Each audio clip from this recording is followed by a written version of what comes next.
Здравствуйте, дорогие зрители!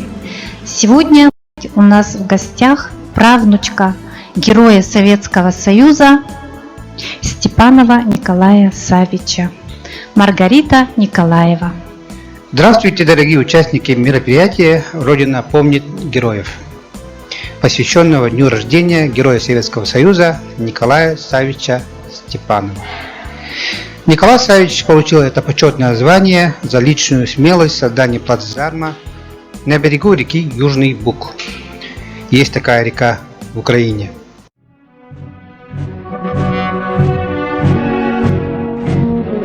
Степанов Николай Саввич родился 13 мая 1922 года в Ергетском, ныне Орлахском наследии Вилюйского района Якутской ССР. Призван в армию в июне 1943 года Вилюйским райвоенкоматом. Пулеметчик 1-го мотострелкового батальона 45-й механизированной бригады 5-го механизированного корпуса 2-го Украинского фронта Николай Саввич Степанов начал воевать с 22 февраля 1944 года. Участвовал в освобождении Украины, Молдавии, Румынии, Югославии, Венгрии, Австрии, Чехословакии и города Праги. Участник разгрома Японии. В марте 1944 года при форсировании реки Южный Буг он блестяще выполнил задание командования перебраться на другой берег реки, поддержать пулеметным огнем наступление и форсирование реки пехотой.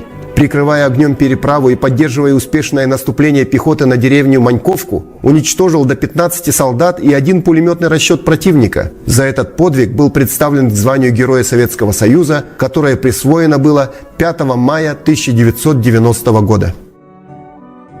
Звезду героя вручали Николаю Саввичу в Москве. Николай Саввич после победы над фашистской Германией принимал участие в войне против милитаристской Японии. Принимал участие в освобождении таких китайских городов, как Мукден, Харбин, Чанчунь и Порт-Артур. Сам он родом из Вилюйского улуса, село Хампа. После демобилизации жил там и работал в школе, в комсомоле, колхозе, в сельпо, маслозаводе и в лесхозе. Везде работал отлично, добросовестно. Во дворе Вилюйского лесничества, где он работал 32 года, установлен памятник Николаю Саввичу. Он был установлен 2005 года по инициативе руководства Вилюйского лесничества. Ежегодно, день рождения героя, 13 мая, проводится торжественный митинг у памятника. Ученики Вилюйской средней школы номер 3, которая гордо носит имя Николая Саввича, проводят концерт. Выступают встречи близкие, друзья и руководство лесничества. В 2015 году, 16 сентября, в преддверии Дня работника леса, в городском парке отдыха и культуры города Якутска в торжественной обстановке был открыт сквер лесника. В нем установлен памятник Герою Советского Союза, леснику Вилюйского лесхоза Николаю Саввичу Степанову. А в 2017 году открыт музей леса Якутии, где также посвящен стенд Герою Советского Союза. Всего в Якутии 26 героев Советского Союза Великой Отечественной войны. 8 из них было дано посмертно это звание. Кондакову Николаю Алексеевичу также посмертно звание героя было дано, но уже в мирное время. Николай Алексеевич Кондаков, тоже из Вилюйского района, он был близко знаком с Николаем Саввичем, были друзьями они. И в 1996 году дали посмертно звание Героя Российской Федерации Михаилу Михайловичу Стрекаловскому. Получил это почетное звание за подвиг, совершенный в бою за освобождение Польши. В 2013 году был восстановлен звание Героя Советского Союза Кудряшов Николай Петрович. Он был лишен этого звания за один проступок, сидел в тюрьме, потом приехал в Якутию, жил там до старости в поселке Нюрба. Там и похоронен. Стараниями активистов и общественников, а именно почетного ветерана Михаила Тихонова, Николаю Петровичу возвратили звезду героя. И эта награда сейчас хранится в фонде Нюрбинского музея дружбы народов имени Ксенофонта Уткина. Первым героем из якутов, как мы знаем из истории, является Федор Кузьмич Попов. Он получил это почетное звание посмертно.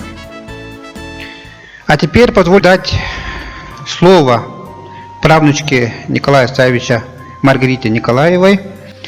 Она является выпускницей Якутского художественного училища имени Петра Романова.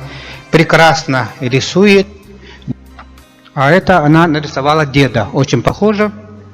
Итак, Маргарита, вы принесли с собой мундир своего деда, как я вижу. Расскажите про этот мундир. Домой шел обратно в этом мундире в 1947 году. Вот, то есть это оригинал стоит, в нем Николаевич после демобилизации прибыл в родной Улус, вот как раз в этом мундире. А эти награды, которые на нем, они, как видим, это реконструкция, да? Настоящие медали хранятся сейчас в селе дома Балагатча, у родных. Николай Савич получил звезду героя в Москве, получал эту награду из рук маршала обороны Язова. Мы знаем вас как активного участника реконструкций исторического парка. У нас была реконструкция «Битва за Москву» осенью, да? Была реконструкция «Бой за Якутск».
Это вообще не интересно, как будто это уже, как сказать, это графика, художники создали специально, а там мы показываем, что это было настоящее, что это настоящая война, как люди погибают, как они сражались с какими врагами.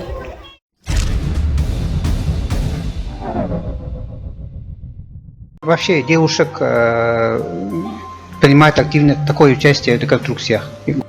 Я пока единственная, я пока одна. Сколько лет уже? Я с 2018 года в этом клубе, меня познакомил один наш офицер, Федоров Иван Васильевич зовут.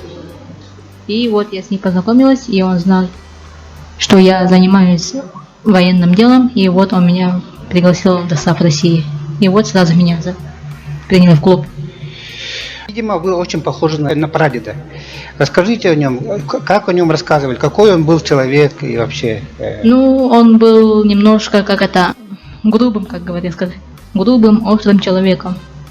Ну, когда вот наши деревни все приходили, и он сразу там начал задавать грубые вопросы. Вы кто такие, что вы тут делаете, вы зачем сюда пришли? Типа, он сразу задавал такие острые вопросы. И поэтому от него все боялись, типа, если деревни пришли, начинали сразу спрашивать: Николай Савич тут? Сказали, что родные сказали, что нет, он пока в лесу, там в работе, а сказали, фух, тогда хорошо. Мы из ваших слов предполагаем, что он человек был очень простой, сельский. Да. И очень добросовестно относился к своей работе, да? Так Да. про него пишут. Тогда в советские годы было очень слаженное лесное хозяйство, и вот, даже пожары были редки тогда, вот, и поэтому в этом есть работа работников лесного хозяйства. Поэтому его очень сильно уважают. Да. И вот о нем вспоминают, нему поставили памятник, есть стенд, посвященный Николаю Савичу. Кроме вот этих работ, представлены, какие у вас работы есть? Ну, у меня сейчас... Я принесла то, что могу принести, а так у меня 50 работ. Связано о Великой Отечественной войне, начиная с 1939 до 1945 годов. Там портрет Сталина, Джугашвили, Гитлера и, Левитан и героев, летчиков, всяких таких боев. А теперь ребята подготовили интересные вопросы Маргарите. Давайте их послушаем. Когда умер Гитлер? Гитлер умер 30 апреля 1945 году в Берлине. Маргарита, а в какой стране возник нацизм? Нацизм возник в стране Германии, в Берлине. Что такое Т-34? Т-34 – лучший танк Второй мировой войны. Назовите двух известных летчиков. Известные летчики Иван Кожедуб и Александр Покрышкин. Трижды герои Советского Союза оба. В каком году освободили Польшу? Польшу освободили в 1945 году. Сколько дней длилась блокада Ленинграда? Блокада длилась 872 дня.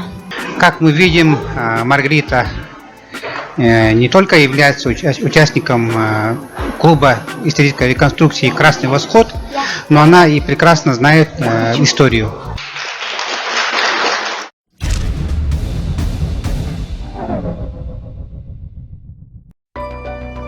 Якутия – родина российских алмазов. Только в историческом парке «Россия. Моя история» можно увидеть выставку 100 именных алмазов, посвященной столетию государственности Якутии, включающая в себя 100 крупнейших алмазов реплик и сертификатов. Уникальные алмазы, которым присвоены имена 25 героев Советского Союза, 35 якутян-героев социалистического труда, анимпадиста Сафронова Алампа и других достойных личностей Якутии. Прикоснись к истории богатства Якутии.